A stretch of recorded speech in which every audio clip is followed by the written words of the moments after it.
से आ रही उसका रुख करेंगे। मकड़ौली टोल पर किसानों की बड़ी बैठक, ये जानकारी आपको दें। मकड़ौली टोल पर किसानों की बड़ी बैठक, आंदोलन की आगामी रणनीति पर मंथन होगा। इस बैठक में मंथन होना है, तमाम किसान संगठन बैठक में शामिल होंगे। 26 नवंबर को पूरा होगा आंदोलन का 1 साल।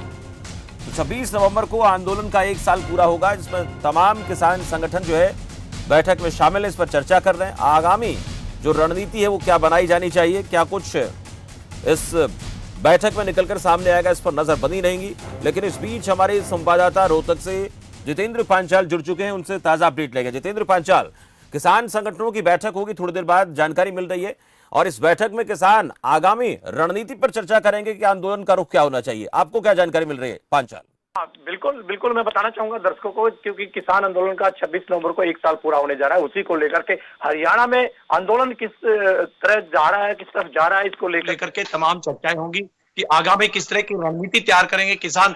जो हरियाणा के तमाम जो किसान संगठन है, चाहे चंडूनी के संगठन है, चाहे अंबावता के संगठन है, चाहे दूसरे संगठन है, तमाम के तमाम संगठनों के जो प्रदेश अध्यक्ष हैं, जिला अध्यक्ष हैं, वो इसमें खास तौर पर जो है शिरकत करेंगे। और आगे किस तरह से आंदोलन को और तेज किया जाए, या आंदोलन की दशा और दिशा किस तरह से बदली जाए, और ताकि जो किसान आंदोलन जो चल रहा है उसको और गति कैसे दी जाए, या फिर सरकार से बातचीत करके आंदोलन को किस तरह से समाप्त किया जाए। अगर सरकार तीनों कृषि कानूनों पर किस तरह से अगर सहमति बनती है तो उसको आंदोलन को समाप्त किया जाए। इन सब चीजों को लेकर के आज जो मंथन होना है, और तमाम जो हरियाणा के जितने नेता हैं, किसान आंदोलन से जुड़े हुए किसानों के नेता हैं, जो वो इसमें खासतौर पर शिरकत करेंगे, और गहन जो है इस पर चर्चा की जाएगी। जी जितेंद्र पांचाल, आप एक बात कर रहे हैं कि तमाम हरियाणा के जो किसान संगठनों के नेता हैं वो इसमें शामिल होंगे। पंजाब के किसान यूनियन के नेता आ सकते हैं क्या? उधर दूसरी तरफ बात करें उत्तर प्रदेश की किसान नेताओं की, उनकी तरफ से कुछ रिएक्शन आ रहा है क्या? और कितनी तादाद में यहाँ पर किसानों के जुटने की जानकारी आपको मिल रही है? कब ये बैठक शुरू होगी और कितनी देर तक चलेगी, इसका कुछ अपने पास खाका पहुंचा है क्या पांचाल? हाँ बिल्कुल, मैं बताना चाहूंगा कि शमशेर 11:30 बजे का जो वक्त था, पहले 11 बजे का रखा गया, 11:30 बजे का वक्त रखा है। कोई तो किसान नेता अभी पहुंचने वाले, कुछ अलग की बात करें तो पंजाब या दूसरे स्टेट की बात करें तो वहां से कोई किसान इसमें शामिल नहीं होगा, क्योंकि हरियाणा के जो किसान हैं उन्हीं की ये बैठक रखी गई है, ताकि किसी तरह की जो है आगे की चर्चा जो हो सके, हरियाणा की रणनीति किस तरह से आंदोलन को लेकर के बनाई जा सके, इन सब मुद्दों को लेकर के जो है चर्चा खासतौर पर किसान करेंगे। जी पांचाल, जो आज बैठक होगी उस बैठक में जो फैसले लिए जाएंगे, तो क्या इसको जो भारतीय किसान संगठन एक यूनियन है, किसानों का एक जो समूह बना हुआ है, उसमें फिर उसके बाद चर्चा होगी? यानी यहाँ से जो रिपोर्ट तैयार होगी उसके बाद फिर तमाम उत्तर प्रदेश के, पंजाब के या देश भर के जो किसान हैं, किसान नेता हैं, वो उस पर चर्चा करेंगे, ऐसा कुछ जानकारी?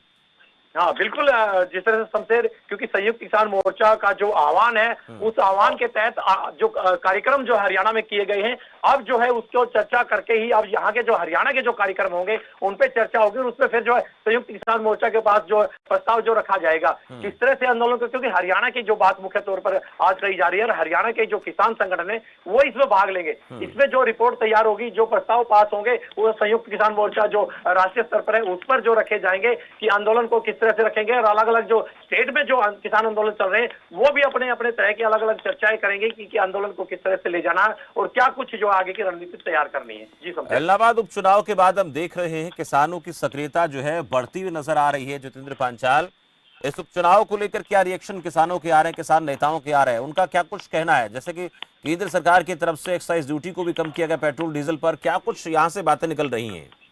देखिए, जो उपचुनाव हुआ उसको लेकर किसान कहीं न कहीं खुश है, क्योंकि उनका यह कहना कि जो संयुक्त किसान मोर्चा ने आह्वान किया था कि बीजेपी को हराना है, उन्होंने वहां पर ये जो सामने नजर भी आया कि बीजेपी वहां से हार गई, लेकिन जो कांग्रेस की बात थी वो उससे भी नीचे चली गई। उन किसानों का यही कहना कि हमारा मकसद एक ही है कि आने वाले जो चुनाव हैं, जो कभी भी चुनाव होंगे, तो हम बीजेपी को जीत नहीं हासिल करने देंगे, क्योंकि किसान के जब तीनों कृषि कानून जब तक बीजेपी लागू नहीं करेगी तो हम किसी भी तरह का समर्थक या किसी तरह का जो इनके कार्यक्रम है उनका पूर्ण रूप से बहिष्कार करेंगे। अब क्योंकि 2 दिन पहले जिस तरह से कलोई की बात करें तो हल्का जो हालांकि भूपेंद्र हुड्डा का था, इसके खिलाफ बीजेपी जो कार्यकर्ताओं ने उन्होंने पूर्व मुख्यमंत्री भूपेंद्र सिंह हुड्डा का पुतला भी जलाया। कहीं ना कहीं आपसी में जो राजनीति जो चल रही है उसको लेकर किसानों का कहना कि दोनों पार्टियां कुछ भी करें, हमें किसी से कोई लेना देना नहीं, लेकिन कृषि कानूनों के विरोध में किसान आज भी है और आगे भी किया। आज इस बैठक में क्या किलोई प्रकरण को लेकर भी बातचीत होगी? क्योंकि इसमें कहीं ना कहीं आरोप ये लग रहा है कि कांग्रेस पार्टी की तरफ से प्रायोजित था तो क्या इस पर कुछ मंथन होगा, इस पर कुछ बातें चलेंगी, इससे कुछ चर्चा निकलकर सामने आएगी?